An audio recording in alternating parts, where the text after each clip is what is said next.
Hello दोस्तों, नमस्कार। मैं मुकेश सत्रावल आप सभी का आपके अपने चैनल डिको अकेडमी पर वेलकम करता हूं। तो आज आपका क्लास 8th का है, साइंस का पेपर था। सभी बच्चे हैं पेपर देखे आए हैं और मैं समझता हूं कि सभी का पेपर है वो अच्छा गया होगा। तो आपके लिए लेकर आया हूं मैं आज के पेपर की आंसर की ओर। तो जस्ट चेक कीजिए और आप बताइए कमेंट करके कि आपके इस एग्जाम में है कितने मार्क्स आने वाले हैं और आप किस किस डिस्ट्रिक्ट से हैं, आपका ये वीडियो देख रहे हैं।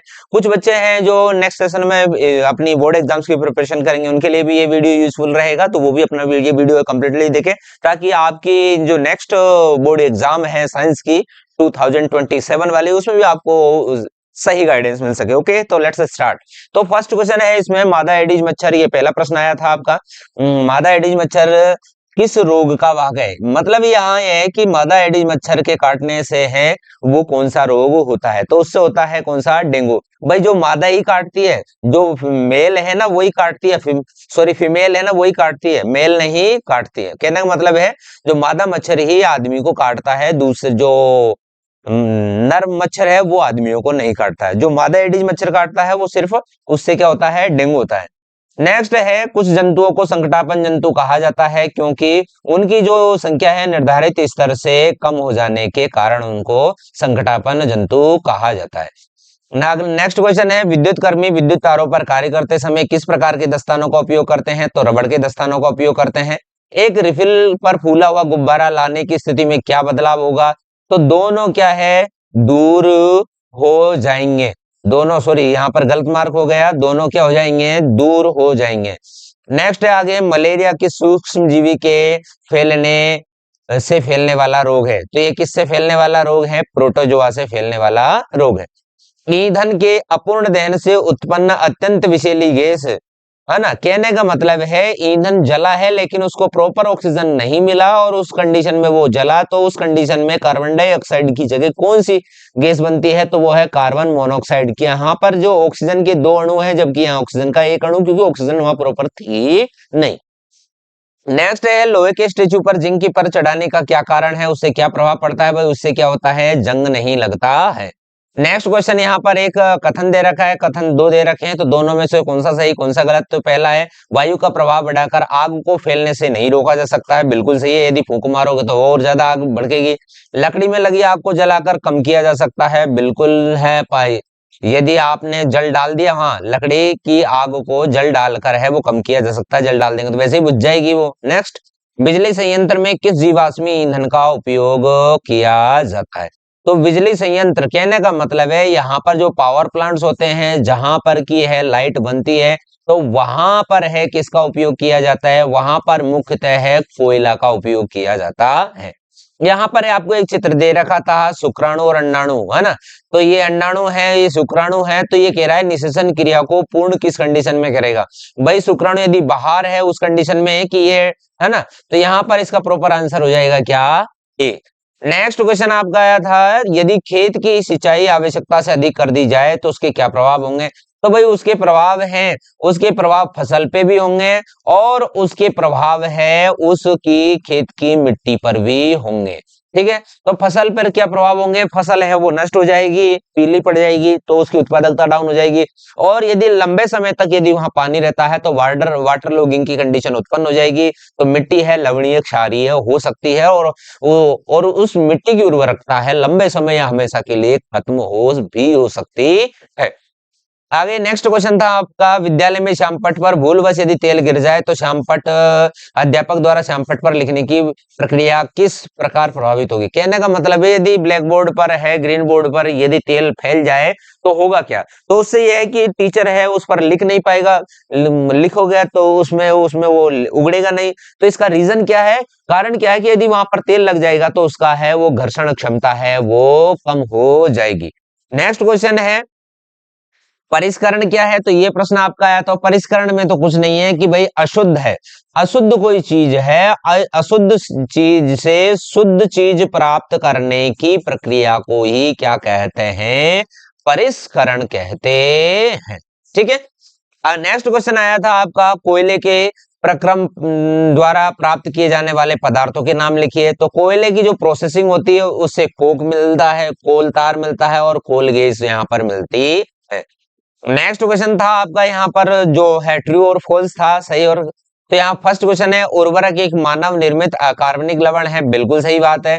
खाद में पादप पोषक तत्व उर्वरक की तुलना में अधिक होते हैं, तो ये बिल्कुल गलत है भाई। उर्वरक में जब भी ज्यादा होते हैं तभी तो वर्तमान में प्रचलित है और कम खेत, छोटे खेत में ज्यादा उत्पादकता प्राप्त की जाती है।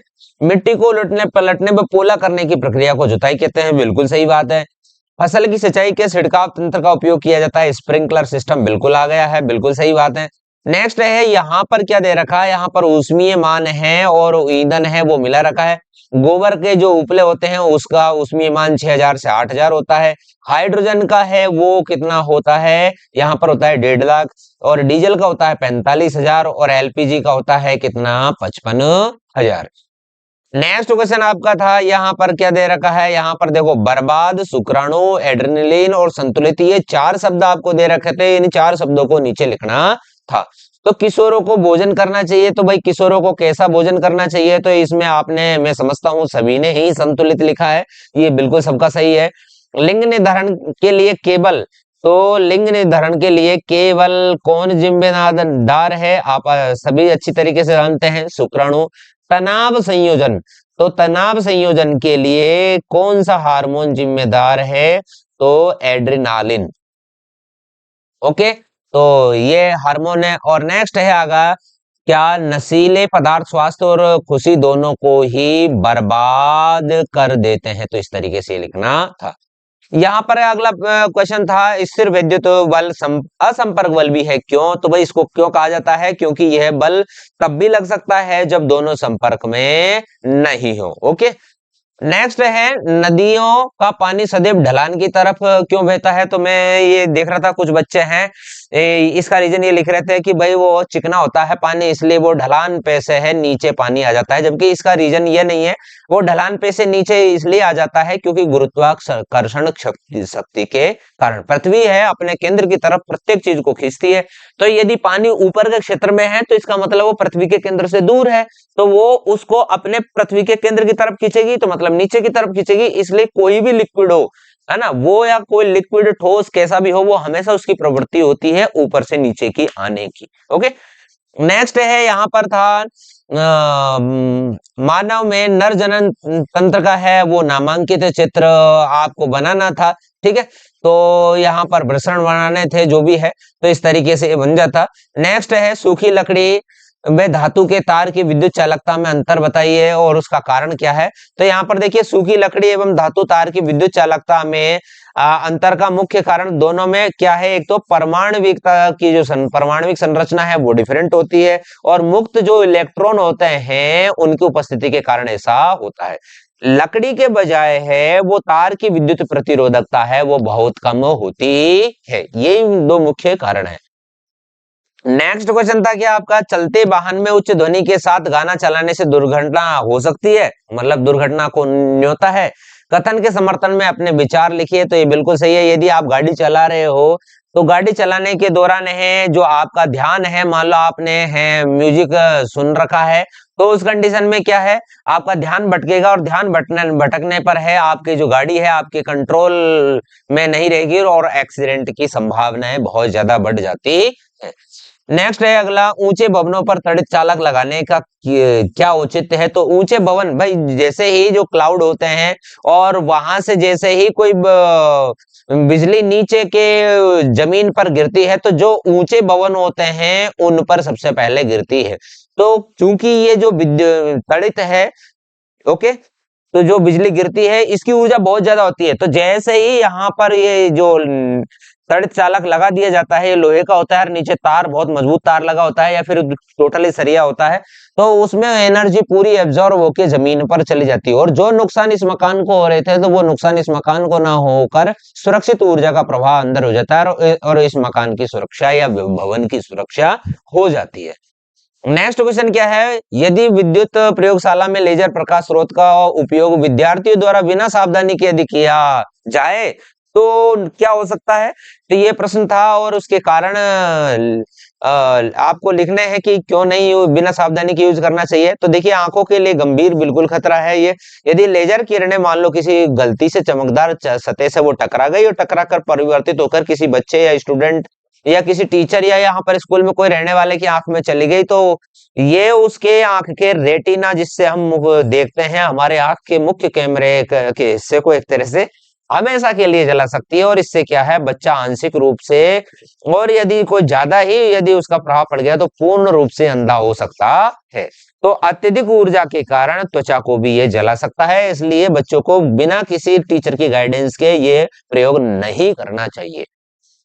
एक होता है कि भाई हाई हिल्स वाली जो वो है लेडीज हैं, लड़कियां हैं, वो क्यों गिर जाती है, वो मिट्टी में क्यों धंस जाती है उनकी हाई हिल्स। तो इसका कारण है कि भाई कम क्षेत्र होता है और दबाव बहुत ज्यादा होता है, तो इसके कारण है। जैसे मान लो ये हाई हिल्स है और यहाँ एक ये हाई हिल्स है, ठीक है, तो ये हाई हिल्स यहाँ टिकेगी और यहाँ टिकेगी, मात्र अब यहाँ पर सबसे ज्यादा प्रेशर रहेगा तो ये मिट्टी में घुस जाएगी। तो इसलिए ये कारण क्या है इसका, कम क्षेत्र पर अधिक दबाव के कारण। ओके, नेक्स्ट है, यदि पुस्तकों को एक दूसरे के ऊपर रखा जाए और मध्य से एक पुस्तक खींचने का प्रयास किया जाए तो घर्षण क्यों बढ़ जाता है। तो घर्षण बढ़ने का कारण यह है कि भार यदि बढ़ जाएगा, उसका भार बढ़ जाने के कारण घर्षण में वृद्धि हो जाएगी।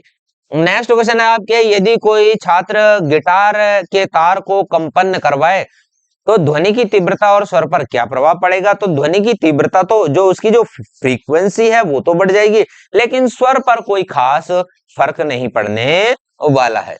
और नेक्स्ट क्वेश्चन है, हवा से भरे गुब्बारे को किक मारने पर वह टकराकर वापस क्यों आ जाती है। तो यहाँ पर देखिए, हवा से भरी जो फुटबॉल है वो वापस क्यों आ जाती है। तो यहाँ देखिए, हवा के दबाव और रबर की प्रत्यास्थता के कारण ये सब कुछ होता है। ओके, तो इस तरीके से आपका ये पेपर आया था। तो आप कमेंट करके जरूर बताइए कि आपका जो पेपर है इसमें टोटल आपको कितने मार्क्स आने वाले हैं। नेक्स्ट वीडियो में फिर मिलेंगे, तब तक के लिए जय हिंद, वंदे मातरम।